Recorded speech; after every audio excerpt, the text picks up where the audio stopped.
দ্বিতীয় ম্যাচের জয় হলো, কিন্তু আক্ষেপটা আরও বেড়ে গেল। প্রথম ম্যাচের ফিনিশিং টাচটা যদি ক্লিন হতো তাহলে মালদ্বীপের বিপক্ষে ইতিহাসটা হতো অন্যরকম।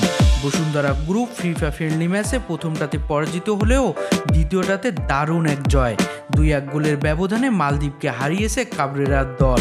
বাংলাদেশের পক্ষে একটি করে গোল করেন মুজিবুর রহমান জনি ও পাপন সিং। ম্যাচের শুরু থেকে অ্যাটাকিং ফুটবলে বাংলাদেশ। ডিফেন্স থেকে তপু বর্মনের লং পাস মোরসালিনের উদ্দেশ্যে, সেখান থেকে 12 মিনিট আক্রমণাত্মক ফুটবল কারিশমা বাংলাদেশের। সেই অ্যাটাকিং ফুটবল বেশিক্ষণ ধরে রাখতে পারেনি কাবরেরার দল। মালদ্বীপের একের পর এক অ্যাটাক, বাংলাদেশের ডিফেন্স দেয়ালে চির ধরাতে বেশি দেরি করতে হয়নি মালদ্বীপের। ভুল পাসে বিপদ ডেকে আনেন তপু বর্মন, বল পেয়ে যান ইব্রাহিম মাহদি। সেখান থেকে প্রথম ম্যাচের জয়নায়ক আলিফ আসির।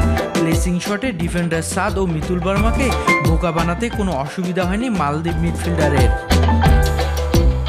প্রথম হাফে যখন পিছিয়ে বাংলাদেশ, তাহলে কি প্রথম ম্যাচের চিত্রে পূর্ণ প্রদর্শনী দেখতে হবে বাংলাদেশকে? কিংস অ্যারেনায় হাজারো ফুটবল ভক্তদের কি থমকে যেতে হবে আরেকবার?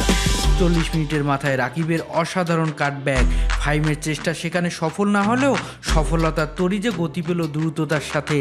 বাংলাদেশের অ্যাটাকিং হলো উজ্জীবিত, আক্রমণ ভাগ সাজালো নতুন প্ল্যানে। 43 মিনিটে যেন দিনাজপুরের ছেলে মুজিবুর রহমান জনি ডিবক্সের বাইরে থেকে কোনাকুনি দ্রুততম শট, বল জড়ালো মালদ্বীপের জালে, গ্যালারি উঠল ফুসে। বাংলাদেশ ফিরল সমতায়। বিরতি থেকে ফিরে ভালো সুযোগ রাকিবে, ডিবক্সের বাইরে থেকে জোরালো শট, কোনো মতে বাঁচালেন মালদ্বীপের গোলকিপার হোসেন শরীফ।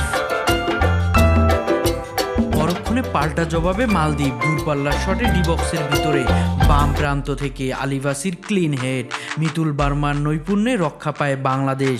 সমান তালে দুদলের অ্যাটাকিং ফুটবল প্রদর্শন দেখে হাজারো ফুটবল দর্শক। ম্যাচের শেষ সময় দারুণ এক সুযোগ পান জাতীয় দলের অভিষিক্ত খেলোয়াড় পিয়াস আহমেদ নোভা। সুযোগ পেলেও কাজে লাগাতে ব্যর্থ হন তিনি। ম্যাচের 89 মিনিটে মাঠে নামে বাংলাদেশের সুপার সাব পাপন সিং। এর দৃষ্টিনন্দন গোলে বছরের দ্বিতীয় জয়ের স্বাদ পেল বাংলাদেশ। Shariful Islam, mid wicket.